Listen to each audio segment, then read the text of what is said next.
Rappelez-nous votre nom. Jean-Claude Van Damme. On s'en souviendra.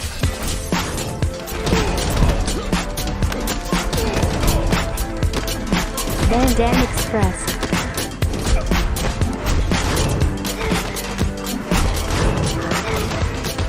Van Damme Express. Salut, vous écoutez Van Damme Express, le podcast qui regarde tous les films de Jean-Claude Van Damme et qui en parle pendant 5 minutes.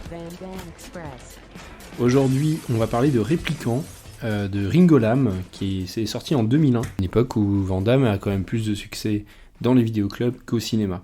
C'est Ringo Lam qui vient le chercher, Ringo Lam avec qui il a déjà fait Risque Maximum, qu'on a chroniqué dans un des précédents numéros, et donc qui est ce cinéaste. On va faire un petit focus sur Ringo Lam, donc un cinéaste hongkongais classique dans le sens où il est quand même relativement culte à Hong Kong. Il est surtout connu pour des polars particulièrement noirs. On va citer par exemple City on Fire en 86 avec Chow Yun-fat, que je vous conseille, et qui a été probablement un template important pour Tarantino quand il fait Reservoir Dogs. Il y a des choses assez troublantes.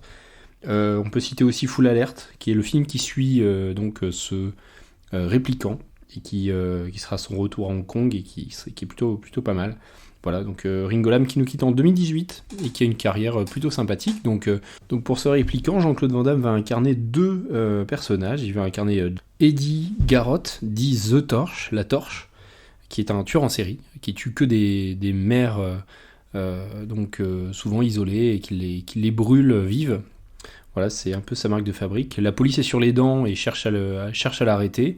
Donc Van Damme qui joue un sociopathe ténébreux, gominé, avec une coupe de cheveux assez improbable, et puis des petites poses bien menaçantes. Pour l'attraper, la police va récupérer un bout de son ADN et le cloner, en faire un répliquant, voilà, d'où le titre du film, qui est en fait un clone qui a des liens télépathiques. La police souhaite s'en servir pour essayer de retrouver la trace de ce tueur qui est vraiment impossible à capturer. Il va faire équipe, on va le coller au basque d'un flic, donc Jake Riley, qui est incarné par Michael Rooker. Michael Rooker, vous connaissez sa tête, hein. On l'a vu dans Walking Dead il y a pas longtemps, et puis aussi dans Cliffhanger, Jour de tonnerre, et aussi dans Les Gardiens de la Galaxie, où il joue Yondu, un bras droit bleu, avec une espèce de crête. Vous voyez probablement sa tête bien caractéristique. Dans ce film, il joue un flic bourru, qui est marié, qui est pas très loin de la retraite et qui en a ras-le-bol de ce dossier, qui voudrait bien le serrer, le mettre au trou, quels que soient les moyens. Et là, il fait équipe avec, on lui colle ce répliquant, et il va pas être très tendre avec lui. C'est un des trucs intéressants du film. Il le traite pas vraiment comme un être humain au départ. Il le traite quasiment comme le tueur lui-même. J'en veux cette scène assez dure où il le menotte dans son arrière-cuisine comme un animal sauvage. Et avec Jean-Claude, donc, qui joue ce personnage de 40 ans qui est comme un nouveau-né, qui découvre tout, les émotions, qui prend tout en pleine face, qui est très innocent. Ça, c'est vraiment le rôle parfait pour Jean-Claude, qui excelle dans ce rôle-là. Voilà, donc au final, il va y avoir donc du questionnement de la part du répliquant, qui va se demander, qui va bien voir que c'est quelqu'un de très mauvais, mais qui va, avec le lien naturel qui le lie, va avoir des moments de doute. Le tueur va également essayer de le manipuler. Et au final, c'est toute la noirceur du personnage du tueur qui va définitivement ancrer le répliquant dans le bien et la lutte pour le bien, et par là même va finir de transformer le personnage du détective vers quelque chose d'assez intéressant. Donc c'est la deuxième fois que vous tournez avec Ringo Lam. Pourquoi vous avez accepté de jouer dans ce dernier film ? Sa femme, j'adore sa femme. Je rigole. Ringo Lam est un directeur qui est très profond. C'est le Scorsese of Asia. They call him the Black Angel in China, in Hong Kong.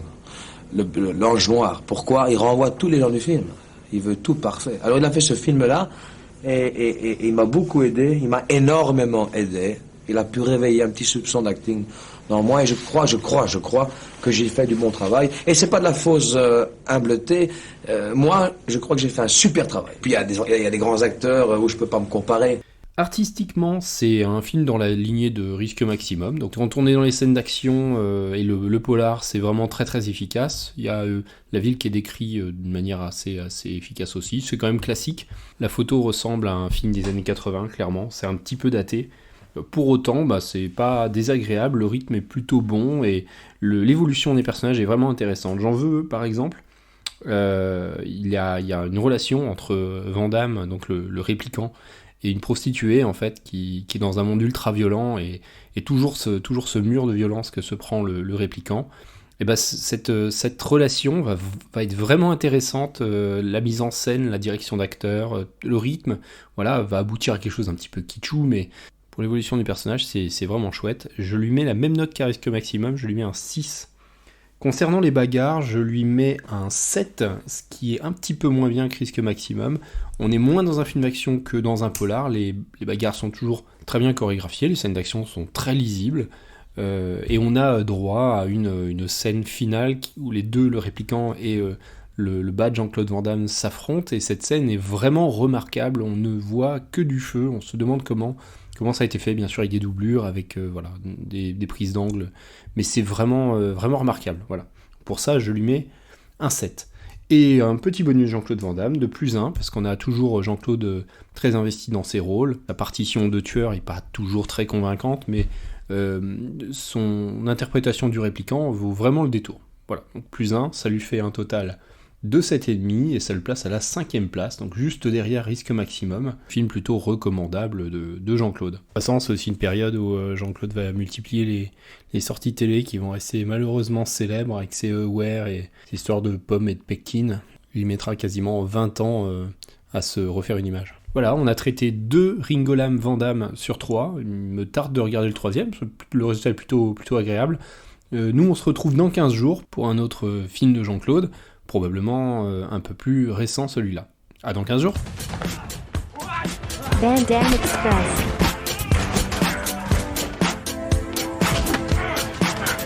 Van Damme Express. Van Damme Express.